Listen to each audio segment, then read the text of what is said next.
Bueno, estimado Gustavo Giannini, aquí en el Centro de Informes OVNI, me imagino que toda una cantidad de emociones, cantidad de cosas nuevas en cuanto a Capilla del Monte.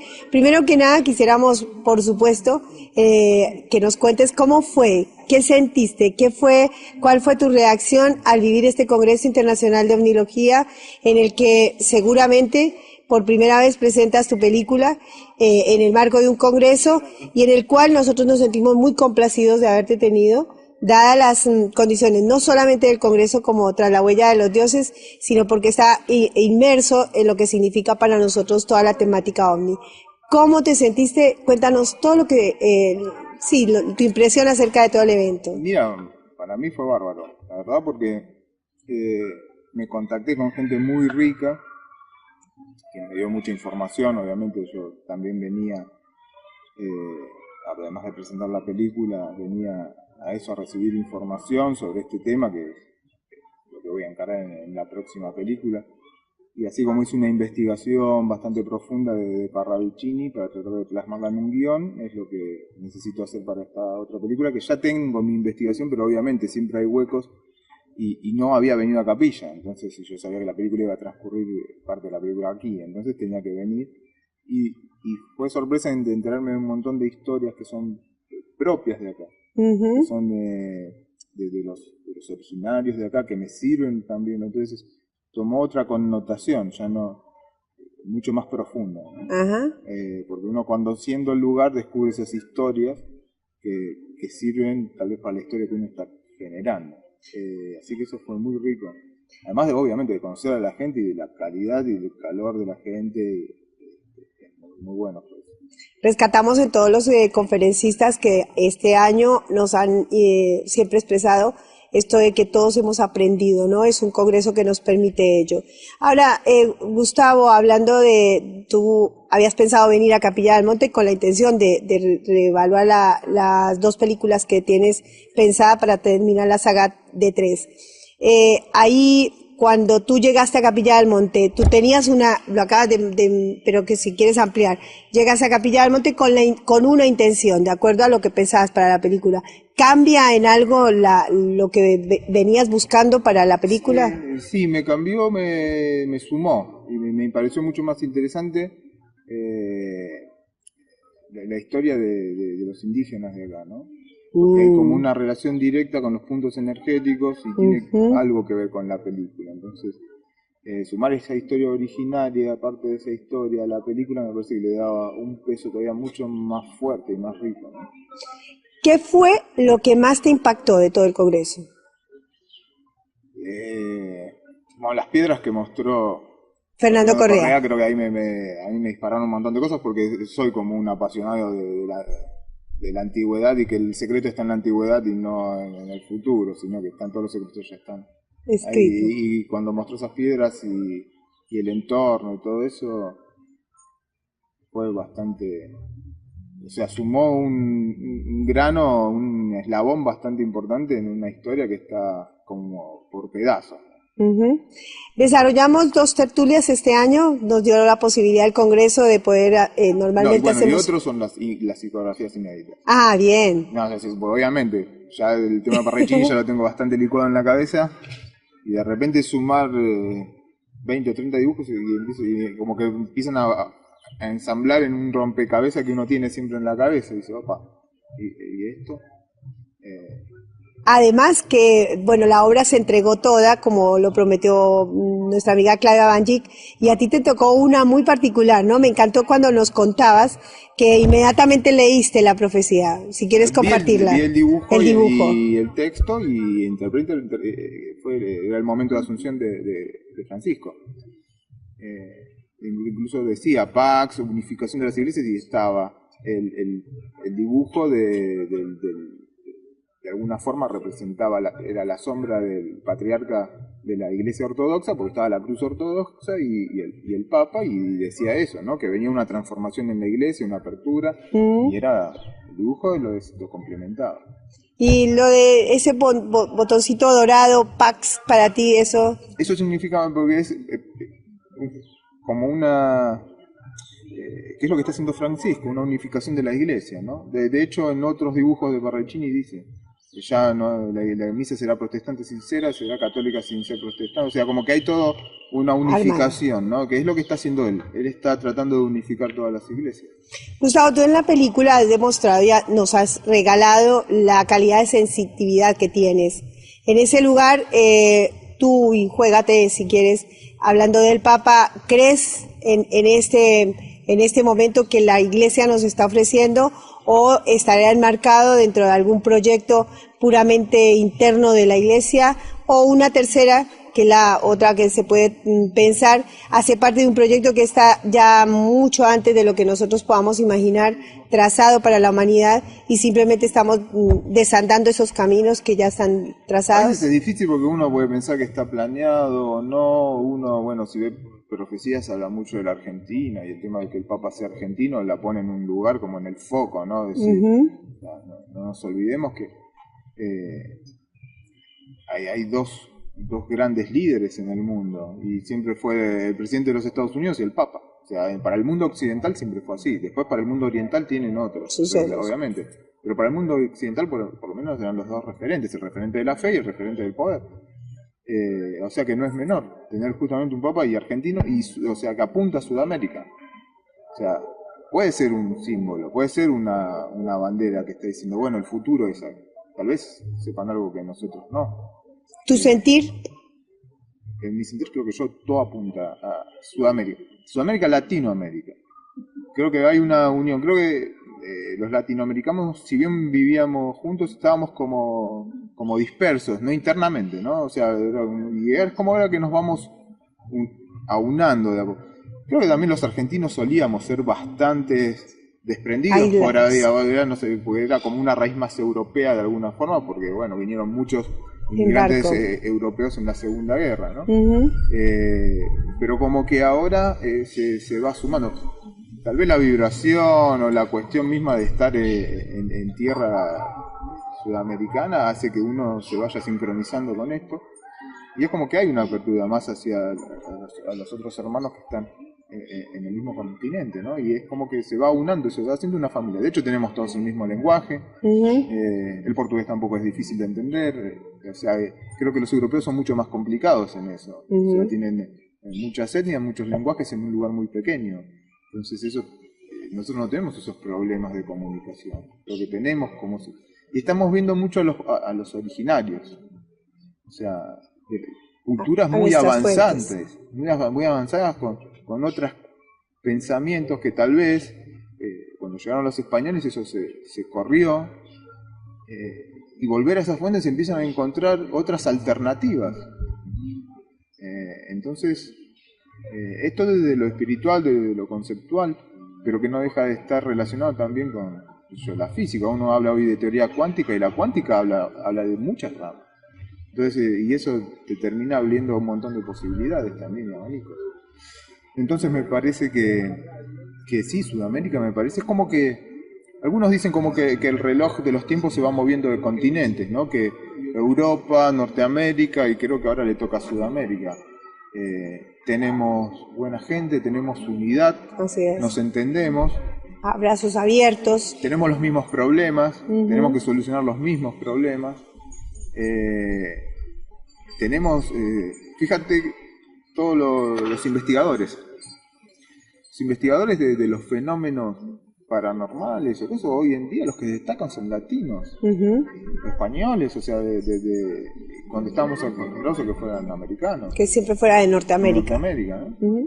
Entonces me parece que va a haber como una reunión y un descubrirnos. Y creo que cuando nos descubramos vamos a ver que las raíces de acá tal vez eran mucho más evolucionadas, incluso que tal vez lo que fue Egipto en su momento.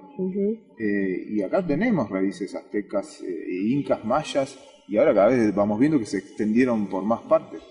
Entonces, y estamos viendo que ¿qué fue primero? ¿El huevo o la gallina? Estamos descubriendo que acá por ahí la civilización fue primero que en otro lugar. Entonces eso es un despertar de muchas cosas. Bien, Gustavo, hicimos 2 tertulias, y en esas 2 tertulias debatimos tu película desde los asistentes. Quiero porque los oyentes van a encontrar todo este material en el tiempo de lo que se vivió en la tertulia, lo que se vio en el Congreso, pero me gustaría compartirles una respuesta de una pregunta que para nosotros nos pareció muy interesante cuando en la película se menciona o se registra un lugar, obviamente apartado un poco del tema de Parravicini, un lugar que es misterioso para Buenos Aires. Cuando él habla, tú me ayudarás, el nombre de ese pueblo, de ese barrio, donde se pierde gente. Sí, porque me parece muy interesante, es un detalle que los que no somos de acá no conocemos y lo enmarcas en la película como algo que hoy en día lo podemos trasladar o traspolar a teletransportación o a viajes en el tiempo, pero acá hay una realidad que está pasando en ese lugar y me pareció fantástico. Ese lugar es digamos, es como un mito urbano de alguna forma, pero todos los mitos tienen algún asidero en algún hecho. Claro. O sea, no nacen así porque sí, y más cuando son recurrentes o son de la misma índole. Y se dice que ese barrio, que es un barrio que se llama Parque Chas, es una especie de punto energético en la capital federal. Uh-huh. Mismo por su diseño, que es concéntrico, es como una espiral, sus manzanas son triangulares, uno se pierde habitualmente si no lo conoce el barrio, y forma parte de esos mitos, que es como una especie de agujero temporal, ¿no?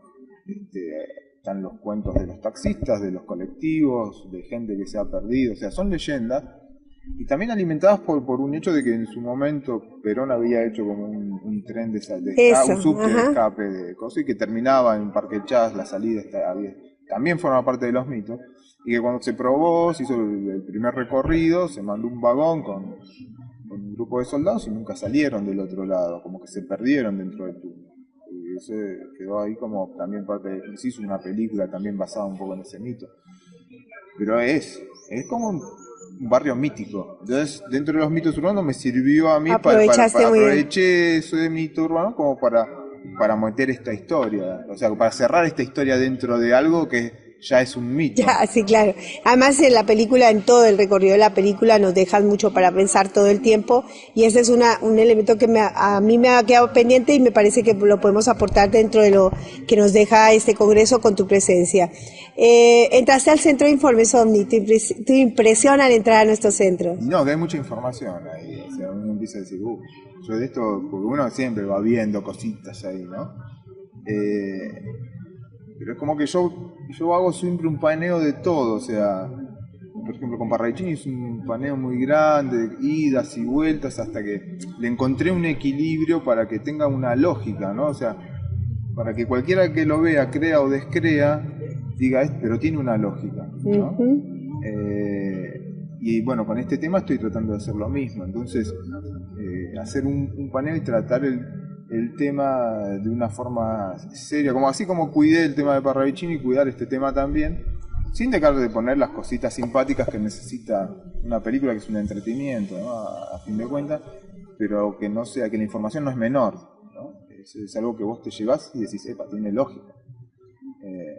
Entonces, bueno, o sea, eso es lo que a mí me interesa. ¿Y por lo menos que tenga lógica. Después, claro, uno teoriza, porque son cosas no probadas, o sea, o probadas pero no ratificadas, digamos, por el ente correspondiente, entonces quedan ahí, son como... Cuando tú dices que tratas de mantener la lógica en el tema y en la película, cosa que agradecemos quienes estamos en todos estos temas, porque si algo que adolece tanto la parte cine como los medios de comunicación en masa, es que este tema no sea tocado con ese cuidado, y es urgente, ¿no? La gente que se acerca a este tema siempre viene como cuando entran al Centro de Informes OVNI es como diciendo, ¿y qué es lo que, como decía Jorge, qué es lo que nos vienen a contar acá? Y bueno, no es tonterías, ¿no? Y para ello hay que tener mucho cuidado. Bien, Gustavo, súper agradecidos, nuestro corazón, nuestro grupo de trabajo, agradecidísimos de tu presencia. Estamos a tus órdenes para todo lo que sea compartir y acompañar tu proyecto, por lo que acabo de decir, muy pocas veces un director de cine, y lo hablábamos ayer en la tertulia privada, salvando pocos directores de películas, ya sean argentinas, de Latinoamérica o del mundo, que tocan este tema, son muy poquitos, y esto, la verdad que para nosotros es urgente ofrecer esta compañía desde donde nosotros estamos y para lo que nosotros también podamos servirte en tu proyecto.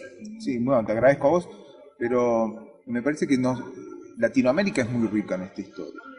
O sea, ¿En cine? No, es muy rica en las historias eso que hay sí, que sacar. Sí, por supuesto. O sea, tenemos historias y misterios que superan a los otros. Totalmente. Ahora acá están los misterios sí, señor. que se están descubriendo ahora. Entonces, la tecnología del cine con el cine digital ha facilitado un montón de cuestiones de la producción y creo que todas las entidades cinematográficas no tienen que tomarlo esto. Creo que nosotros somos un poco más escépticos como argentinos con este tema que por ahí otros países tal vez como México lo podría tomar de otra forma, como Chile o Perú, porque sienten más sus raíces. Nosotros como que somos europeos en una tierra extraña. Acá lo que forma. Me refería... Entonces, es como que cuesta tomar eso, pero están todos, nosotros tenemos mitos por todos lados. Claro, pero acá el problema es que el director de cine, que es el caso tuyo, no tome el tema, lo lleve adelante, y eso es lo bueno. Porque como bien dices tú, yo recuerdo conversaciones con españoles cuando se dice, ustedes tienen una gran ventaja con respecto a nosotros, la historia la pueden tocar. Los europeos, nosotros la tenemos que ir a ver a los museos. Y en ese lugar creo que ustedes tienen una gran responsabilidad. Y nosotros aplaudimos lo tuyo, porque poco en ese lugar aprovechan estas herramientas que tú bien mencionas para que se pongan en el área del cine, por ejemplo.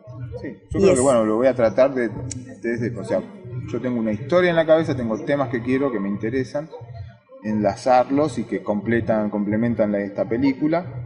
Y haré lo posible para enmarcarlo de la misma forma, o sea, que me generan desde un punto de vista equilibrado de alguna forma, o sea, un punto medio, y decir, bueno, esto es posible y esto también es posible si bien no está probado, pero digo, si uno lo piensa con alguna cuota de lógica. Entonces, generalmente los personajes de mi película lo que terminan teniendo son las mismas dudas que tengo yo, y entonces lo que hacen es plasmarla y compartirlos con otros. Esa es la idea de la película, ¿no? A ver qué opinan ustedes. Entonces cuando empezás a tener, no, sí, esto me dejó pensando, no está. Entonces ahí vos ves que tus inquietudes son las mismas que podés compartir con otra gente. El tema es cómo lo expones, porque lamentablemente acá en la Argentina, por lo que por eso cuando me contacté con la gente de Pedro Romagnuk, todos los que tienen las psicografías, lo que me recomendaban era, no queremos que hagan el mismo manoseo que se ha hecho hasta ahora. Y que no, esto es totalmente distinto. Y cuando vieron la película terminada se lo lograste. Como siempre, digo, va a haber cositas de humor y cosas porque son necesarias para una historia que tiene cierto interés. Son cosas cotidianas de cualquier persona que nosotros no somos tipos acartonados. Donde estamos cosas y nos pasan cosas como cualquier persona. Vas a buscar un ovni, te pasa cualquier cosa. Entonces, son cosas cotidianas de la persona común y corriente. O sea, que somos personas comunes con ciertas inquietudes distintas a los demás, porque por ahí creemos que hay algo distinto. Entonces, el tema es, yo nunca vi realmente, o sea, si yo digo, yo no vi un ovni, o sea, creo haber visto algo en algún momento, pero no te puedo decir. O sea, puedo haber visto cualquier cosa. Pero eso no quiere decir que no exista el fenómeno. Como hoy hablábamos. Si yo tuviera una remera de color infrarrojo, sería invisible para vos. Porque vos no me registrás, no podés ver color infrarrojo. Entonces yo tengo una remera infrarroja, vos no me verías. Vas a ser invisible. Sería invisible para tu frecuencia de lo que vos podés. Entonces, como nosotros hay cosas que no podemos ver, no quiere decir que no estén. Exactamente. Los perros y los gatos ven cosas que nosotros no vemos, porque tienen otro tipo de sentido. Y lo mismo con el oído. Entonces, hay que empezar a pensar que hay un mundo alternativo flotando alrededor nuestro que no lo podemos ver porque no estamos en la misma frecuencia. No es una frecuencia ya estamos hablando de una cuestión física. No estamos en la misma frecuencia. O sea, vibramos en otra frecuencia, como las ondas de radio que no se ven y existen, y escuchamos la radio, pero no vemos qué pasan. Están dando vuelta por acá. Gustavo, cuando entras a Capilla del Monte, ¿uno se convierte en cazador de ovnis? O sea, uno percibe ¿cómo se puede decir? Esa pasión. Se ¿no? siente, ¿no? O sea, este personaje va a ser un apasionado. O sea, el cazador de ovnis es un apasionado. O sea, quiere mostrarlo, quiere que los demás crean. O sea, porque no es un tipo que está, que yo lo vi. O sea, que lo busca, está ahí, ¿no? Entonces, bueno, esta va a ser una película que va a ser distinta. El 555 era más como una cuestión, un drama, una cuestión psicológica y un thriller. Y esto va a ser más un road movie aventurero de un apasionado que trata de encontrar esa verdad. Palabras para nuestros oyentes en la despedida y en el cierre, agradecerte tu presencia acá. Mira, a lo mejor el apoyo a lo que están haciendo, que les brinden todo el apoyo posible, porque sí, uno viene a Capilla y se da cuenta que el único centro de informes ovnis es este, que fue hecho y empujado desde la fuerza o la creencia de una persona directamente. Y me parece que es algo que cuando desde Buenos Aires la gente apunta y dice Capilla, Uritorco, y hoy en día es como el tema ufológico, o no solo ufológico, sino el tema místico también, o sea, que hay cosas en las raíces, eso es lo que fue que descubrí más allá de lo ufológico, ¿no? Las historias de los comechingones, esto es muy importante para la región. O sea, me parece que eso es destacable, porque hay todo como una línea, hay todo un camino que va hasta Ongamira y que uno descubre cuando viene acá y dice, esto es muy fuerte. Hay cosas que no nos cuentan. Un sociólogo como Terrara, que no es menor, era un hombre súper culto, o sea, que andaba con los apellidos más importantes de la provincia de Buenos Aires. Y habla sobre los comechingones como una cultura distinta, ¿no? Indígenas originarios de barba, ojos claros, entonces es algo diferente. Sí, claro. Es algo diferente. Entonces me parece que eso es propio de acá, lo tienen ustedes. Entonces me parece que es algo destacable, o sea, que se pueda alinear. O sea, el turismo básicamente lo que necesita es cuando llega a un lugar es ¿dónde están estos lugares? Es lo primero, ¿cómo? O sea, señalización, lugares para ir, o sea, claridad para uno moverse, porque uno se mueve con un auto. El tema es que le digan esta cuestión de ¿y dónde queda este lugar? Entonces, tienen cosas muy interesantes dentro de la ciudad, fuera de la ciudad. Entonces, bueno, me parece que todas esas cosas tienen que haber como una organización o un orden que promueva eso y diga, bueno, listo. Punto, les interesan los ovnis, vengan acá. Les interesan los comechingones, acá. Les interesan temas piedras, energías, están acá. O sea, va por la ruta, tenés que ir por la ruta tanto, y cuando llegues vas a tener un cartel así de grande que dicen acá, tal lugar. O sea, cosas básicas que no son inversión de dinero. Organización y decir, este es nuestro circuito turístico. Es amplio. Y posiblemente también español-inglés, porque ya uno se encuentra con gente que viene de todos lados acá. De repente uno se encuentra con alguien de Francia, de Rusia o de Estados Unidos y dice... Sí, mucho turismo internacional hay acá. Entonces es un polo importante. Entonces me parece que sin mucho, sino con un poquito de organización y decir, bueno, destaquemos esto, promocionemos esto, que ya está. Porque ya está, lo tienen. Entonces, eso es lo único que veo que es como que a veces puede estar, porque yo digo, bueno, ¿y dónde, cómo? No, y está el mapa solamente de la ciudad. Y cuando vos vas a cualquier lado, uno viaja, va a otro país, no está solo el mapa, está acá, y vos tenés la cascada acá, esto acá, tenés que ir por esta ruta, acá tenés Riprio, te lo marcan, esto acá, de acá tardás tanto, te dan un promedio, entonces vos, cuando llegás al lugar ya decís, bueno, vamos hoy a esto, mañana a esto, si el día está lindo vamos acá, y ya te organizás vos tu tour. Pero eso es una cuestión de logística, de planeamiento, no es inversión de dinero. Bien. Bueno, Gustavo, nada más por esta oportunidad que nos brindas de estar acá en nuestro parque del Centro de Informes OVNI y siempre las puertas abiertas para todo lo tuyo. Muchas gracias. Gracias por haberme invitado. No, bienvenido.